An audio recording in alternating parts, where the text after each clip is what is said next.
Hi friends, welcome to వాణి రుచులు. సేమియా పెసరపప్పు పాయసం తయారు చేసుకోవడం. ఇది టేస్ట్ బాగుంటుందండి. మనకి ఈజీగా తొందరగా కూడా అయిపోతుంది. ఎప్పుడైనా అకేషన్స్ అప్పుడు డెజర్ట్గా కూడా సర్వ్ చేసుకోవచ్చు. ఇందులో పెసరపప్పు యాడ్ చేస్తాం కాబట్టి మనకి సమ్మర్లో ఒంటికి కూడా చలవ చేస్తుంది. ఒకసారి ట్రై చేసి చూడండి. చల్ల చల్ల డెజర్ట్ లాగా మనం దీన్ని సర్వ్ చేసుకోవచ్చు. ఇప్పుడు ప్రిపేర్ చేసుకోవడానికి ఇక్కడ హాఫ్ కప్పు సేమియాని తీసుకోవాలి. దీన్ని పక్కన పెట్టుకొని ఇందులోకి 3 టేబుల్ స్పూన్ల పెసరపప్పును ఒక గిన్నెలోకి యాడ్ చేసి వాటర్ యాడ్ చేసి ఒక హాఫ్ అన్ అవర్ నానబెట్టుకోవాలి. పక్కన పెట్టుకొని ప్యాన్లోకి 2 టేబుల్ స్పూన్ల నెయ్యిని యాడ్ చేసుకొని అందులోకి కొద్దిగా డ్రై ఫ్రూట్స్ యాడ్ చేసి ఇవి గోల్డ్ కలర్ వచ్చేంత వరకు మీడియం ఫ్లేమ్ మీదనే వేయించుకోవాలి. ఇలా వేయించుకున్నటువంటి డ్రై ఫ్రూట్స్ని ఇప్పుడు ఒక ప్లేట్లోకి ట్రాన్స్ఫర్ చేసుకోవాలి. ఈ వీడియో కనుక నచ్చినట్లయితే లైక్ చేయండి. ఇలా చేసుకున్న వాటిని పక్కన పెట్టుకొని అదే ప్యాన్లోకి సేమియాని యాడ్ చేసి వీటిని గోల్డెన్ బ్రౌన్ కలర్ వచ్చేంత వరకు వేయించుకోవాలి.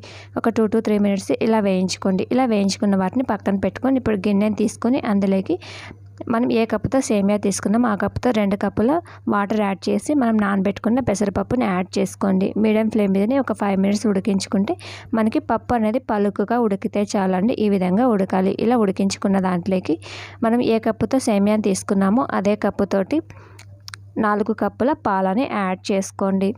మనం తీసుకున్న సేమియాకి 4 కప్పులు పాలు కరెక్ట్గా సరిపోతాయండి. ముందు మనం 2 కప్పులు వాటర్ యాడ్ చేసాం కాబట్టి ఈ 4 కప్పుల పాలు వాటర్ అనేది మనకి కరెక్ట్గా సరిపోతుంది. సేమియా అనేది చల్లారాక కూడా చిక్కబడకుండా ఉంటుంది.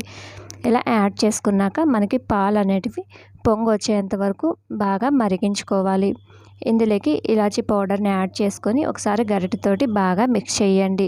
ఇలా మిక్స్ చేశాక ఇలా పొంగు వస్తున్నప్పుడు గరిటెతోటి ఒకసారి బాగా కలపాలి. ఇలా కలుపుకున్నాక ఇందులోకి వేయించి పెట్టుకున్నటువంటి సేమియాని యాడ్ చేసుకోండి. సేమియా యాడ్ చేశాక దీన్ని మీడియం ఫ్లేమ్ మీదనే 5 to 6 minutes గరిటెతోటి ఒకసారి కలుపుకొని ఉడికించుకోవాలి.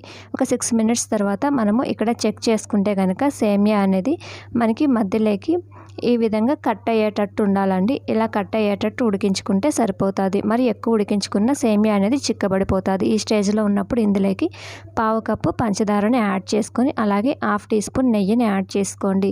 మనకి స్వీట్ ఎక్కువ కావాలనుకుంటే 1/2 కప్పు పంచదారని యాడ్ చేసుకోవచ్చు అండి. నేను ఇక్కడ తక్కువ స్వీట్ యాడ్ చేశాను. చివర్లో మనం నేతిలో వేయించుకున్నటువంటి డ్రై ఫ్రూట్స్ని యాడ్ చేసి మనకి ఈ పలుచదనం ఉన్నప్పుడు స్టవ్ ఆపేసి పక్కన పెట్టుకోవాలి. పూర్తిగా చల్లారేసరికి మనకి సేమియా అనేది ఈ విధంగా దగ్గరకు అవుతుంది. ఇలా గరిటెతోటి ఒకసారి కలుపుకొని పూర్తిగా చల్లారాక సర్వింగ్ బౌల్లోకి చల్లగా సర్వ్ చేసుకోండి. ఈ వీడియో కనుక నచ్చినట్లయితే లైక్ చేయండి, షేర్ చేయండి, సబ్స్క్రైబ్ చేయండి. అలాగే ఛానల్ని కనుక ఫస్ట్ టైం చూస్తున్నట్లయితే సబ్స్క్రైబ్ చేసి బెల్ ఐకాన్ మీద క్లిక్ చేస్తే నోటిఫికేషన్స్ అనేది ముందుగా వస్తాయి.